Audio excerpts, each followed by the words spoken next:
देख रहे आप सभी दर्शकों का एक बार फिर से बहुत बहुत स्वागत है। दोस्तों, सबसे पहले तो हम आपका धन्यवाद करना चाहेंगे कि आप लगातार हमारी वीडियो को देख रहे हैं और अपना पूरा प्यार और समर्थन दे रहे हैं। जैसा कि आपको पता है कि हम हर बार कोई ना कोई नया मुद्दा लेकर आते हैं जो आपके साथ, मेरे साथ और इस समाज के साथ सीधे तौर पर जुड़ा होता है। और हम आज फिर से एक और नया मुद्दा लेकर आए हैं सरकारों के बारे में। हम अक्सर देखते हैं कि जब भी कोई सरकार आती है तो भ्रष्टाचार के मामलों में कई बार तो बहुत तेज़ी दिखाती है, तुरंत गिरफ्तारियां करती है, एक्शन लेती है, और कई बार कुछ मुद्दों पे बिल्कुल ठंडी पड़ जाती है और कार्रवाई के नाम पर बस सिर्फ और सिर्फ झूठ परोसा जाता है। ऐसा ही एक और मुद्दा हम आपके सामने लेकर आए हैं और इसी मुद्दे पर और ज़्यादा बात करने के लिए हमारे साथ जुड़ चुके हैं डेली पब्लिक न्यूज़ के एडिटर इन चीफ मुनीश अत्री। मुनीश जी, आप हमेशा हर बार कोई ना कोई नया मुद्दा लेकर आते हैं और लोग उसको अपना भरपूर प्यार भी देते हैं। तो इस बार आप कौन सा मुद्दा लेकर आए हैं, और जो मुद्दा मैंने बोला है क्या ये शिक्षा अटैच है?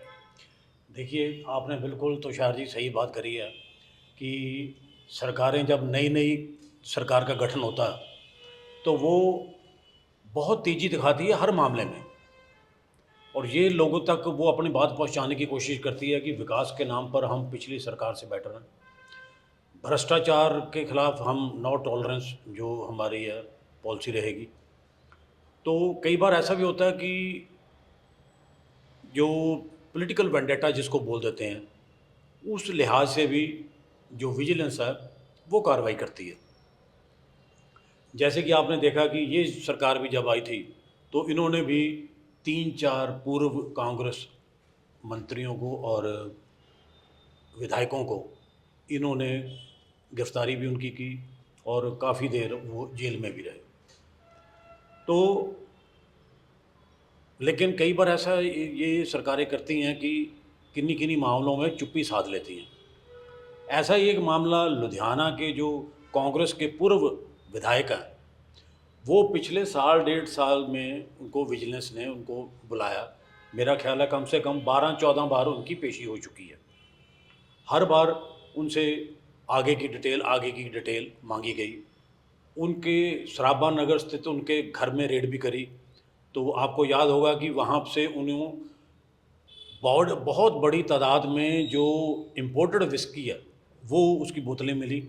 आपने जो इशारा किया है जिस विधायक की तरफ, मेरा मतलब सोच वहाँ पहुँच गई और लोग भी समझ गए होंगे आप किसके बारे में बात कर रहे हैं। हाँ, तो वहाँ उनकी 3 बिल्डिंगें हैं। जो विस्की मिली तो सराबा नगर थाने में एक एफआईआर भी दर्ज है इस मामले में कि आपने इतनी क्वांटिटी में आपने इलीगली जो रखी हुई है विस्की। तो पखवा रोड पे भी उनकी कई बिल्डिंग्स हैं, मोहाली में भी बताई जा रही हैं कि उनकी बिल्डिंग्स हैं। तो अब देखिए कि पिछले, मेरा ख्याल है कि कम से कम पिछले आप ये ले लीजिए, अगर मैं गलत नहीं हूँ, 6-7 महीने से उनको तलब नहीं किया गया विजिलेंस में, एकदम चुप्पी छाई हुई है। तो हमने अगर बात करने की भी कोशिश की है तो इसके ऊपर हमें कोई सेटिस्फैक्ट्री जवाब नहीं मिल रहा। तो आप इस मेहरबानी की वजह क्या मानते हैं कि ये मेहरबानी क्यों है? देखिए, मेहरबानी सबसे पहली तो जो समझ आ रही है कि जैसे पंजाब में इनका गठबंधन ही हुआ आम आदमी पार्टी का और कांग्रेस का, तो बाकी हरियाणा में और दिल्ली में इनका गठबंधन हुआ, तो चलो कारागर नहीं सिद्ध हुआ।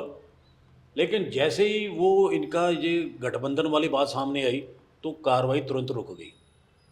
तो उसके बाद विजिलेंस ने उनको तलब ही नहीं किया। तो हमारे जो सोर्सेज हैं वो ये भी बताते हैं कि वो जो ऑफिसर पहले थे, आईएएस थे, तो उन्होंने अपनी पोस्ट से रिज़ाइन करके इलेक्शन लड़ा था और फिर वो जीत भी हासिल करी उन्होंने। तो उनको लाखों की जो रेंटल इनकम है उनको,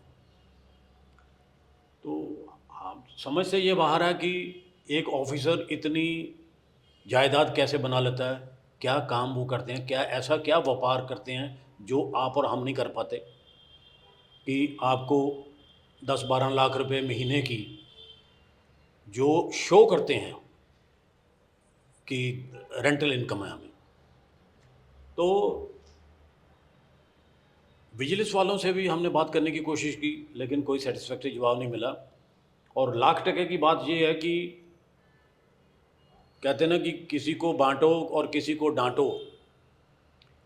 कई मंत्री और एमएलए जो रहे हैं उनके ऊपर खूब सख्ती करी गई विजिलेंस द्वारा, लेकिन इन महाशय के ऊपर एकदम चुप्पी उन्होंने साधी हुई है। ना जाने सरकार की या विजिलेंस विभाग की नींद कब टूटेगी। और या तो उन्हें क्लीन चिट दे दी जाए कि कुछ मिला ही नहीं इनसे, या फिर उन्हें आरोपी बनाया जाए। ना उनको क्लीन चिट दी जा रही है, ना उनको अक्यूज़ बनाया जा रहा है।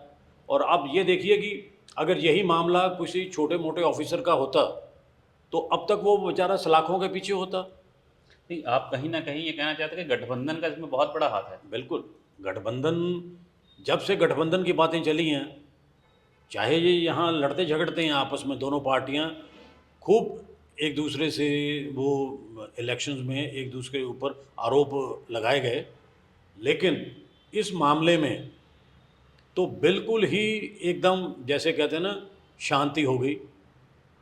ना क्लीन चिट, ना अक्यूज़। अब कब इनकी जाग खुलेगी, क्या होगा क्या नहीं होगा, ये तो आने वाला समय ही बताएगा। मतलब कुल मिलाकर ये कह लीजिए कि जनता को अगर बेवकूफ़ बना रहे हैं तो गलत नहीं होगा। तो ये बेवकूफ़ नहीं बना रहे, यानी कि कहते हैं ना राजनीति में सब कुछ जायज़ है, कोई दोस्त नहीं है, कोई दुश्मन नहीं है। हालातों को देखते हुए तो डिसीज़न ले लिए जाते हैं। तो जब हालात ठीक नहीं थे तो कई जो लीडर हैं वो 7-7 महीने जेल काट के आए। तो अब हालात थोड़ो आपस में थोड़े नॉर्मल से हुए तो उनको एक लॉन्ग रोप मिल गई और अब वो आराम से घर बैठे हैं। तो कार्रवाई है वो लगभग ठप हो चुकी है। मतलब कुल मिलाकर कह सकते हैं किसी को मिठाई बांटी तो किसी को मिर्ची। बिल्कुल। तो दोस्तों, जैसा कि हमारे जो एडिटर इन चीफ हैं अमरीश अत्री जी ने ये बताया कि किस तरह से जो सरकारें हैं वो भेदभाव कर रही हैं अपनी कार्रवाई को लेकर। तो दोस्तों, आपका इस पर क्या कहना है, क्या विचार है, आप ज़रूर हमें कमेंट करके बताएं, क्योंकि हम आपके हर कमेंट को ज़रूर पढ़ते हैं और कोशिश करेंगे कि आपकी हर कमेंट का हम जवाब भी दें। तो तब तक के लिए हम आपसे अलविदा जाएंगे। जय हिंद।